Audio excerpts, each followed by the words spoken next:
और जैन दर्शन ऐसा है, यहाँ पर स्वेच्छा से सजा मांगी जाती है। सब लोग, जब मेरी दीक्षा हुई, मैं एलक बन गया, पहला दिन था, एलक बन करके, और मैं जब सो करके उठा तो मैंने देखा लंगोटी पर एक दो जगह पर दाग लगे हुए थे मच्छर मरने के। तो मैंने देखा कि एक आध दो मच्छर चले गए। इतने में क्या देखा, जैसे गुरुजी के पास पहुंचे सुबह भक्ति करने के लिए, तो एक छुल्लक जी महाराज जी थे। छुल्लक जी महाराज से दुपट्टा ओढ़ के सोए थे, तो उनसे 5-6 जगह खून के दाग लगे हुए थे। अब वो बेचारे बहुत दुखी हो गए और गुरुजी के पास जाके बोले, महाराज, महाराज बहुत पाप हो गो, बहुत ही अपराध हो गो। अरे क्या हो गया? बोले महाराज जी, रात को प्रमाद से नींद ज्यादा लग गई, ध्यान नहीं दे पाए और 5-6 मच्छर मर गए। 5-6 मच्छर चले गए महाराज, 5-6 मच्छर चले गए। बताओ क्या ना, हमें कोई प्रायश्चित दो कि हम उस अपराध से मुक्त हो जाएं, है ना। तो हम लोग सब सुन रहे थे। अब आचार्य ने क्या किया, एक मच्छर के 4 कायोत्सर्ग, तो 5 मच्छर चले गए महाराज। तो महाराज जी ने कहा ठीक है 20 कायोत्सर्ग कर लेना। तो मैंने देखा 5 चौके 20, यानी एक में 4 कायोत्सर्ग। तो मैंने दूर से कहा, मैंने गुरुजी मैं 8 कायोत्सर्ग कर लूं? बोले काहे के? मैंने महाराज जी 2 मच्छर चले गए। आचार्य जी बोले इधर आओ, इधर आओ, आगे आओ। बोले कि तुम्हें एक काम करना है, 4 रस का त्याग करना है। मैंने ऐसा क्यों? मैंने कहा कि एक महाराज को 5 मच्छर मरे तो बोले 20 का असर करना है, और मैंने कहा 2 मच्छर मरे तो बोले 4 रस का त्याग करना है। ऐसा क्यों? बोले वो अपनी आत्मा को सजाने के लिए सजा मांग रहे हैं, और तुम्हें उन्हें दुख है मच्छर मरने का, पर तुम्हें मच्छर मरने का दुख नहीं है। तुम तो ऐसे कह रहे हो कि महाराज जी 2 मच्छर मर गए तो क्या करेंगे, 8 का असर कर लें। इसमें दर्द नहीं है, करुणा नहीं है, दया नहीं है, प्रेम नहीं है। तुम्हें एक दूसरी आत्मा के प्रति उसके प्राण चले गए, तुम्हारी नींद के लिए, तुम्हारे प्रमाद से उसके प्राण निकल गए, और तुम खुशी खुशी कह रहे हो कि 2 मच्छर मर गए। इसलिए तुम्हें एक काम करना, 4 रस का त्याग करना। मैंने कहा लो, 4 मच्छर गए तो 4 रस का त्याग हो गया। अगली बार से भैया कोई मच्छर चला जाए तो पूरी करुणा के साथ जाना है गुरुजी के पास। अब जब भी कोई हो तो भैया गुरुजी प्रमाद हो गया, नहीं होना चाहिए था ऐसा, पर ऐसा हो गया, है ना, ये घटना घट गई, ये दोष लग गया। बोले क्यों? बोले कि आप अपराध मुझसे हुआ है, आप मुझे कड़े से कड़ा क्या करो, प्रायश्चित दो।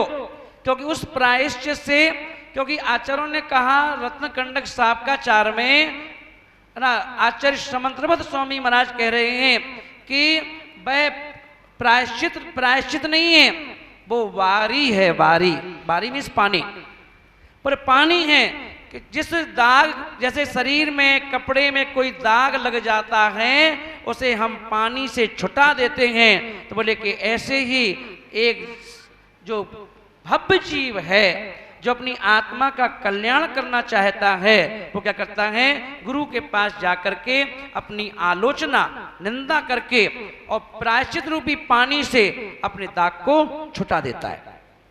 और इतना सजा लो, हाथ जोड़ो, बोलो सजा लो, आत्मा को सजा लेकर। कैसे सजाओ? पर्दे से नहीं, क्रीम से नहीं, पाउडर से नहीं, शैम्पू से नहीं, अच्छी साबुन से नहीं, काजल से नहीं, नेल पेंट से नहीं, लिपस्टिक से नहीं, है ना। कैसे सजाओ? सजा से सजा लो, है ना, आत्मा को क्या के लिए, अपराध की सजा लेकर के। तो यहां पर क्योंकि ये ध्यान रखें, ये बड़ा जैन दर्शन है।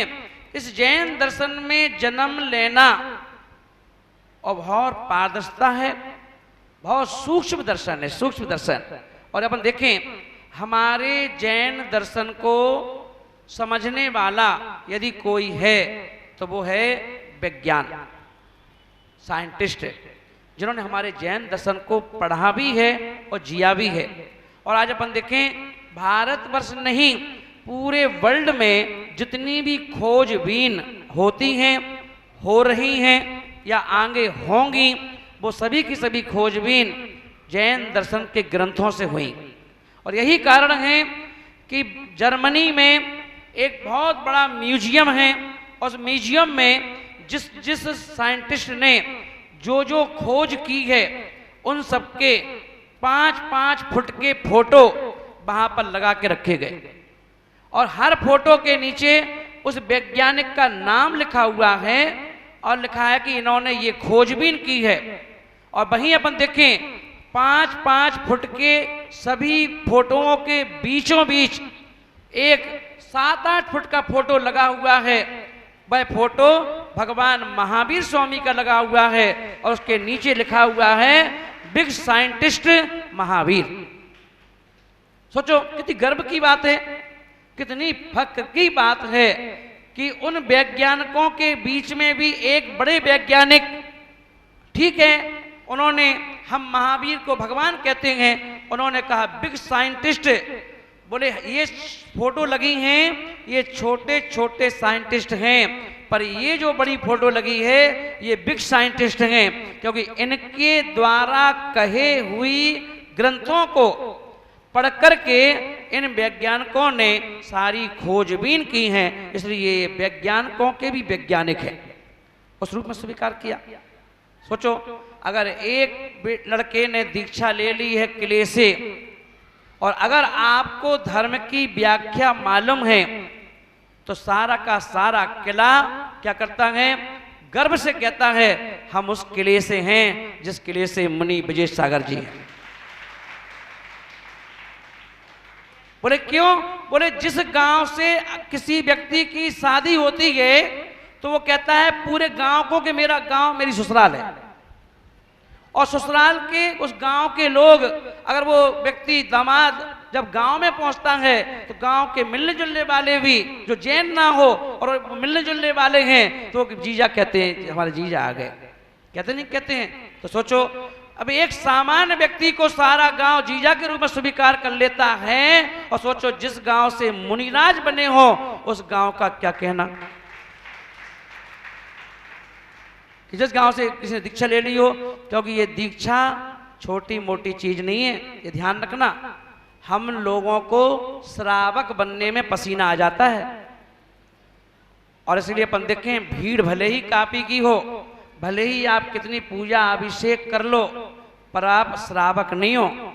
जिन भगवान को आप घिस रहे हो, जिन भगवान का आप अभिषेक कर रहे हो, वो भगवान भी जितना चाहते हैं उतना फल तुम्हें नहीं दे पाएंगे, और ना उतना तुम ले पाओगे, क्योंकि देव शास्त्र गुरु से अगर अधिक से अधिक पुण्य खींच कोई सकता है तो वो सिर्फ 2 ही शख्स हैं, या तो श्रावक है या साधु है, या साधु हैं या श्रावक है, इसके अलावा कोई तीसरा व्यक्ति नहीं है। आप भले मूर्ति बनाओ, आप भले मूर्तियां विराजमान कराओ, आप भले पंचकल्याणक कराओ, आप भले चतुर्मास करवाओ, कुछ भी करवाओ, मगर पुण्य अगर कोई लूटेगा, तुम्हारी मूर्ति है, तुमने पंचकल्याणक करवाया है, और कोई साधु आकर के अगर उस मूर्ति को एक बार हाथ जोड़ ले तो वो उतना पुण्य लेके चला जाएगा जितना तुमने 1 साल में नहीं ले पाया। क्यों?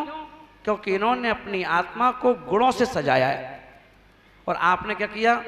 आपने मंदिर तो सजाया, मंदिर को सजाया, वेदी को सजाया, है ना, घर को सजाया, नहीं सजाया तुमने अपनी आत्मा को नहीं सजाया। तो इसलिए आत्मा को सजाना पहले जरूरी है। तो महान भाव अपन देखें, हम उस धर्म से बिलोंग करते हैं जिसका नाम जैन दर्शन है, जिसको देख करके अच्छे अच्छे साइंटिस्ट, बड़े बड़े कलाकार, बड़े बड़े लोगों ने क्या किया है, ये इच्छा व्यक्त की है कि अगर मेरा अगला जन्म हो तो मेरा जन्म जैन कुल में हो, जैन कुल में मेरा जन्म हो।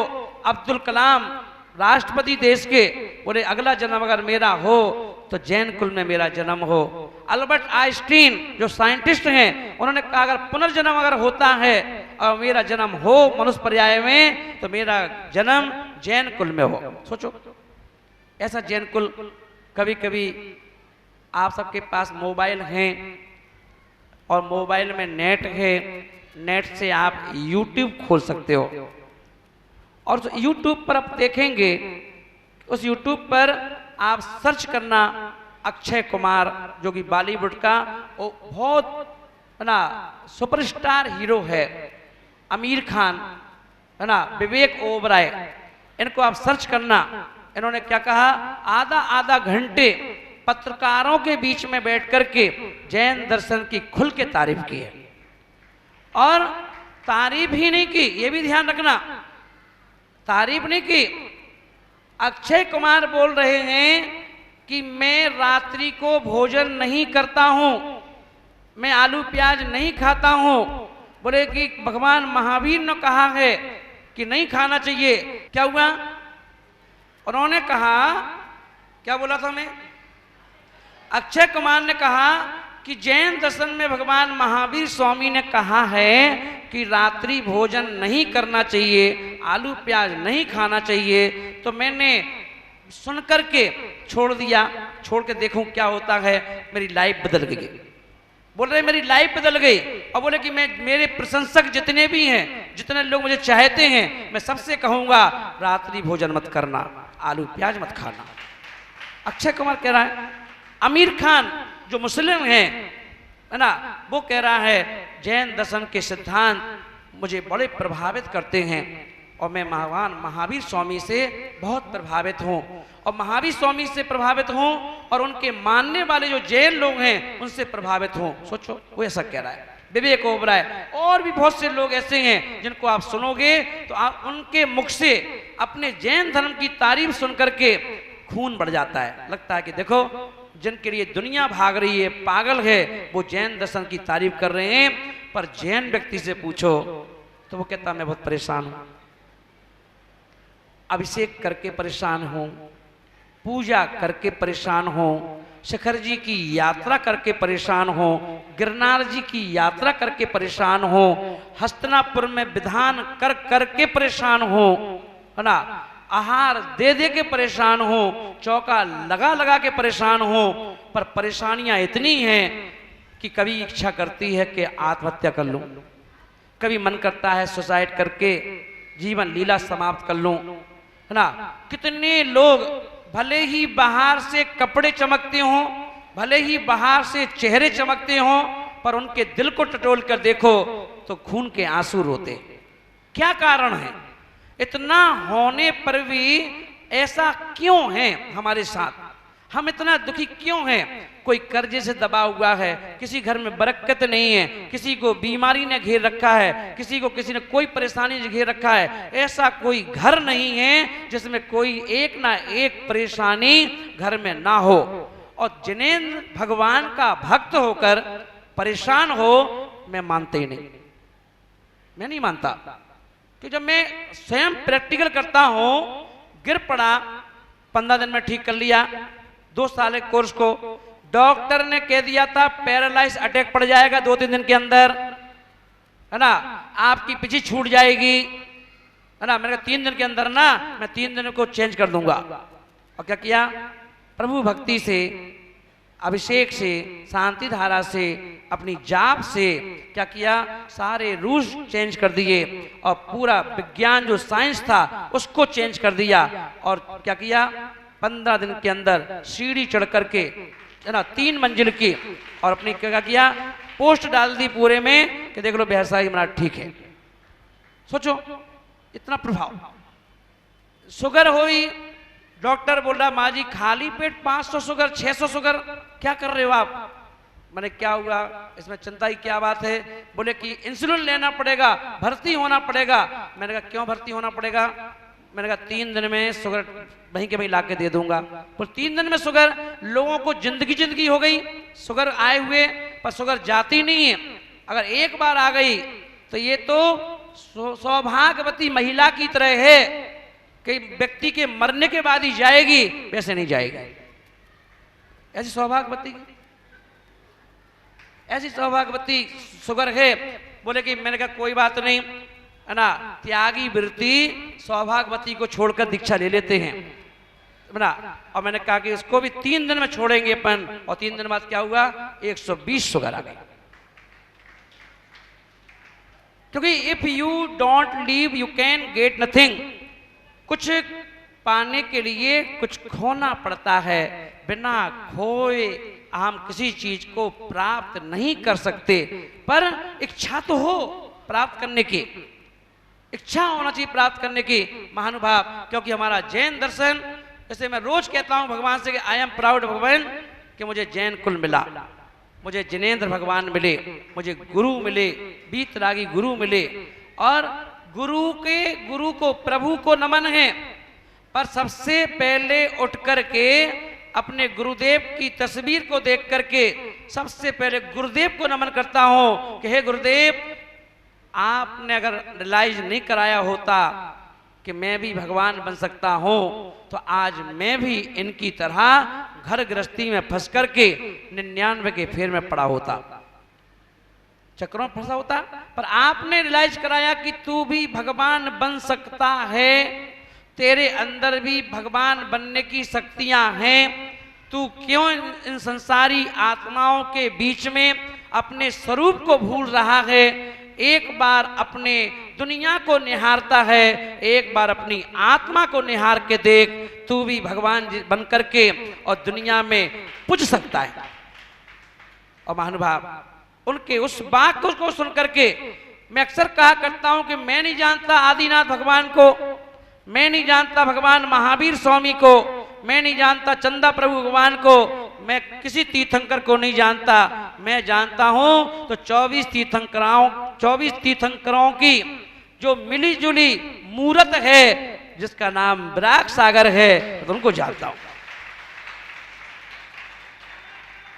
और उनकी आराधना करता हूं, उनकी पूजा करता हूं, दिल से पूजा करता हूं, दिखावा नहीं करता। आचार्य गुरुदेव को मैंने इस बार कहा कि गुरुदेव आपको दिल्ली आना है।